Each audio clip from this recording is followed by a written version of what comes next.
Ela entrou na sala de entrevista com o bebê no colo e pediu desculpas. Disse que não tinha com quem deixá-lo naquele dia. O recrutador achou que seria apenas mais uma candidata em uma situação difícil. Mas o que ele não sabia é que aquela mulher estava viva por pouco e que aquela entrevista não era só sobre um emprego, era sobre reconstruir a própria vida. O encontro com o recomeço. Marina chegou alguns minutos atrasada, segurando o bebê com cuidado no colo. Respirou fundo antes de abrir a porta da sala de entrevista. Pediu desculpas pela situação, com a voz baixa, quase sem confiança. Disse que não tinha com quem deixar o filho naquele dia, que precisava muito daquela oportunidade e que entendia se aquilo fosse um problema para a empresa. O recrutador levantou os olhos do currículo e, por um segundo, ficou em silêncio. Não era o tipo de cena que se vê em entrevistas de trabalho formais.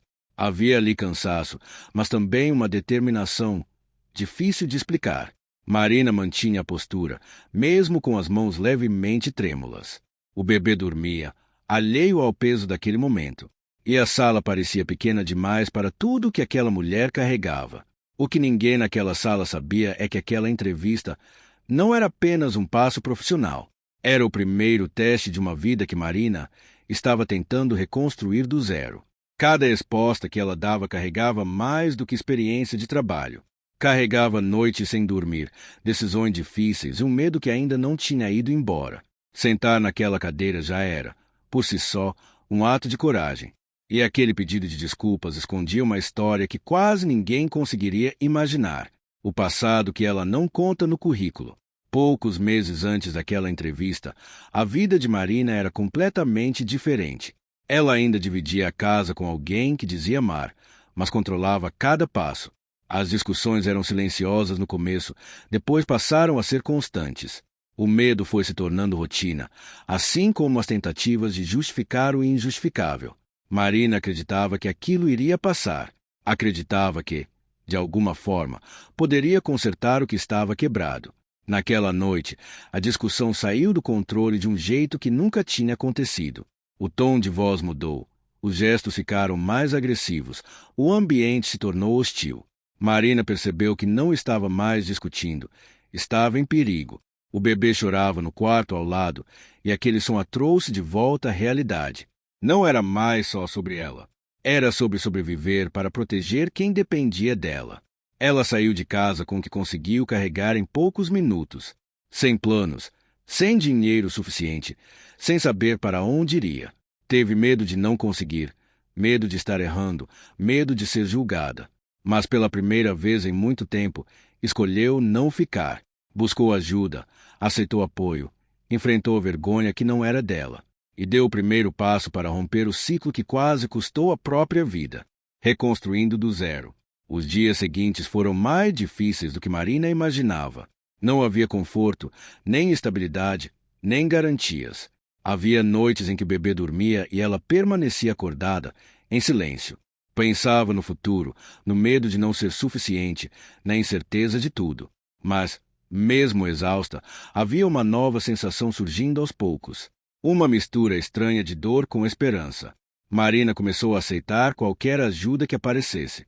Um lugar temporário para ficar, algumas roupas doadas, orientações simples. Aprendeu a pedir apoio sem se sentir menor por isso. Buscou atendimento, conversou com profissionais, ouviu histórias parecidas. Percebeu que não estava sozinha naquela realidade e que sobreviver também era uma forma de resistência. Aos poucos, Marina voltou a pensar em planos. Atualizou um currículo simples, se inscreveu em vagas que pareciam impossíveis. Levava o bebê consigo, porque nem sempre havia com quem deixá-lo. Algumas portas se fecharam sem explicação. Outras se abriram apenas o suficiente para ela não desistir. E aquela entrevista seria a primeira chance real de recomeçar. A entrevista que não estava no script. O recrutador ouviu cada resposta de Marina com atenção. Perguntou sobre experiências, habilidades, disponibilidade de horário. Marina respondeu com honestidade, sem tentar parecer o que não era. Não contou sua história inteira, mas deixou claro que precisava daquela chance. Falou sobre responsabilidade, compromisso e vontade de trabalhar. Falou com a voz de quem não tinha mais tempo para promessas vazias. Em alguns momentos, Marina se perdia no próprio pensamento. O medo de ser rejeitada voltava em ondas silenciosas. Ela se perguntava se o bebê no colo estava custando aquela vaga, se sua vida pessoal seria vista como um problema. Mas decidiu não pedir desculpas por existir. Decidiu apenas ser verdadeira naquele momento. O silêncio no fim da entrevista pareceu longo demais. Marina ajeitou o bebê, preparada para ouvir um não. Já tinha ouvido isso antes, em outras portas que tentou bater, mas algo naquele olhar do recrutador havia mudado. Não era pena, era respeito. E, pela primeira vez em muito tempo, Marina sentiu que estava sendo vista. O recomeço. O recrutador explicou que a empresa buscava alguém comprometido, disposto a aprender. Disse que não podia prometer facilidades, mas podia oferecer uma oportunidade real. Marina ouviu em silêncio, com o coração acelerado. Não era um discurso grandioso, era algo simples e honesto, mas para ela, soava como a primeira porta que se abria de verdade. Uma chance concreta de começar de novo.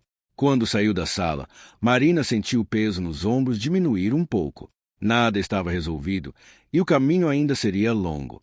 Mas aquele momento provava que sua história não terminava na violência que sofreu. Ela não era apenas o que tinha acontecido com ela. Era também tudo o que estava construindo a partir dali. E isso mudava tudo. Marina apertou o bebê contra o peito e respirou fundo. Pensou em quantas mulheres vivem histórias parecidas em silêncio. Em quantas ainda acreditam que não existe saída. Seu recomeço não apagava o passado, mas transformava a dor em força para seguir em frente. E mostrava que sobreviver também é um ato de coragem. Para quem está assistindo, a história de Marina não é única, infelizmente. Ela se repete em diferentes casas, bairros e cidades. Muitas vezes, longe das câmeras, do olhar de quem poderia ajudar. Existem pessoas assistindo a este vídeo que também estão tentando recomeçar, carregando medos, culpas que não são suas e a sensação de estar sozinhas. Mas ninguém deveria enfrentar isso sem apoio. Superar não é esquecer o que aconteceu. É escolher, todos os dias, não ser definida pela violência que sofreu. É pedir ajuda, mesmo quando o orgulho machuca. É aceitar apoio, mesmo quando parece difícil. É dar pequenos passos quando grandes saltos não são possíveis. E entender que recomeçar não é fraqueza, é coragem. Se essa história tocou você de alguma forma, compartilhe com alguém que precise ouvir isso hoje. Deixe um comentário contando de onde você está assistindo ou o que essa história te fez sentir. Inscreva-se no canal para acompanhar mais histórias de superação e reconstrução. Informação e empatia salvam mais do que o silêncio. Às vezes, tudo o que alguém precisa é saber que não está sozinho.